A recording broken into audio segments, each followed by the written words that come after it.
Hello பசங்களா, இன்னைக்கான mark ரூம்ல நம்ம கிளாஸ் 11ஓட மேக்ஸ்ல எக்ஸாம்பிள் 12.17 பார்க்கலாம். இந்த क्वेश्चनல என்ன சொல்லிருக்கான் பாருங்க. A die is rolled. If it shows on odd number, then find the probability of getting 5. So என்ன சொல்லிருக்கான் பாருங்க. ஒரு டை வந்து ரோல் பண்றாங்க. ஒருவேளை வந்து நமக்கு ஆட் நம்பர் கிடைக்குதுன்னு வச்சுக்கலாம். அப்படி கிடைக்கும் போது 5 கிடைக்கிறதுக்கான ப்ராபபிலிட்டி என்னன்றதை கண்டுபிடிக்க சொல்றாங்க. சரிங்களா? சோ இப்ப ஃபர்ஸ்ட் என்ன செய்யணும், இது வந்து ஒரு கண்டிஷன் பேஸ் பண்ணி கொடுத்திருக்காங்க. இஃப் அப்படிங்கிற வேர்ட் வந்திருக்கு. அப்ப கண்டிஷனல் ப்ராபபிலிட்டி அதை பேஸ் பண்ணி क्वेश्चन கேட்டிருக்காங்க. சோ கண்டிஷனல் ப்ராபபிலிட்டிக்கான ஃபார்முலா. ஓகேங்களா? சோ இப்போ நம்ம கண்டுபிடிக்க வேண்டியது நம்ம ஈவென்ட் பி ன்னு வச்சுக்கலாம். அண்ட் ஆட் நம்பர் அப்படிங்கிறது ஈவென்ட் ஏ ன்னு வச்சுப்போம். சரிங்களா? சோ அந்த டை ரோல் பண்றோம்ல, அதுதான் வந்து சாம்பிள் ஸ்பேஸ். Got it? கிளியரா இருக்கா? ஓகே.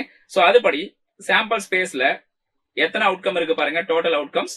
சோ டோட்டலா 6 அவுட்கம்ஸ். சரிங்களா? ஒரு டை வந்து ரோல் பண்ணும்போது 1 வரலாம், 2 வரலாம், 3 வரலாம், 4 வரலாம், 5 ஆர் 6 வரலாம். சரிங்களா? சோ இந்த மாதிரி 6 பாசிபிள் அவுட்கம்ஸ் வரலாம். அப்ப n of s is equal to 6. இதுதான் வந்து சாம்பிள் ஸ்பேஸ். அப்ப ஈவென்ட் ஏ வந்து நம்ம என்ன எடுத்திருக்கோம், ஆட் நம்பர் கிடைக்கிறது தான் ஈவென்ட் ஏ. சோ ஆட் நம்பர் வந்து ஒரு டை ரோல் பண்ணும்போது என்னென்ன வரலாம், 1, 3, 5 இதுல எது வேணாலும் வரலாம். சோ அப்ப n of a is equal to 3. இதுதான் வந்து ஃபேவரபிள் அவுட்கம். சரிங்களா? சோ ஈவென்ட் பி வந்து 5 கிடைக்கிறதுக்கான ஈவென்ட். சரிங்களா? அப்போ 5 கிடைக்கிறது ஒரே ஒரு பாசிபிலிட்டி மட்டும்தான். Got it? சோ அப்போ b is equal to 5. So அப்போ n of b is equal to 1. Got it?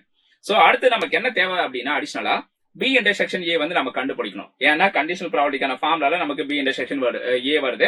அதனால வந்து நமக்கு தேவைப்படுது. சோ அப்ப b இன்டர்செக்ஷன் a வந்து கண்டுபிடிங்க. அப்ப ஏங்கிற செட்லயும் பிங்கிற செட்லயும் என்ன நம்பர் காமனா இருக்கு பாருங்க. 5ங்கிறது காமனா இருக்கு. வேற ஏதாவது காமனா இருக்கா? வேற எதுவும் காமனா இல்ல. சோ அப்போ 5 மட்டும் தான் இருக்கு. ஓகே. அப்ப n of b intersection a that is equal to 1. கிளியரா இது எல்லாமே கண்டுபிடிச்சிட்டோம். சோ அப்ப கண்டிஷனல் ப்ராபபிலிட்டிக்கான ஃபார்முலா எடுத்துக்கோங்க.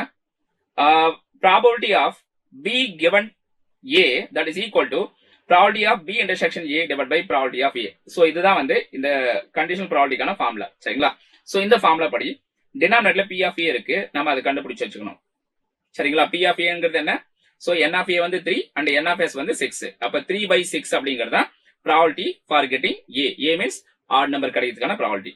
சோ அடுத்தது பாருங்க, probability for getting b intersection a. So that is equal to 1/6. பாருங்க இங்க b intersection a ல என்ன இருக்கு? 1 இருக்கா? and sample space வந்து 6. அப்ப 1/6 அப்படிங்கறது இந்த இடத்துல வருது. got it? சோ இந்த டேட்டா வந்து இந்த ஃபார்முலால சப்ஸ்டிட்யூட் பண்ணுங்க. சோ அப்ப நியூமரேட்டர்ல 1/6 வரும். சரியா? and டினாமினேட்டர்ல வந்து நமக்கு 3/6 வரும்.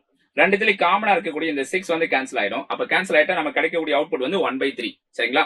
சோ அப்ப இந்த क्वेश्चनக்கு ஆன்சர் பாருங்க. for getting number 5 the probability is 1/3. கிளியரா இருக்கா? ஓகே. சோ தெளிவா புரிஞ்சிருக்கும்னு நினைக்கிறேன். புரிஞ்சது அப்படின்னா மறக்காம இந்த செஷனுக்கு லைக் பண்ணுங்க. உங்க ஃப்ரெண்ட்ஸ் அண்ட் ஃபேமிலிக்கு ஷேர் பண்ண மறந்துடாதீங்க. அண்ட் இன்னும் நம்ம சேனல் சப்ஸ்கிரைப் பண்ணாதான் மறக்காம சப்ஸ்கிரைப் பண்ணி வச்சுக்கோங்க. Thank you guys.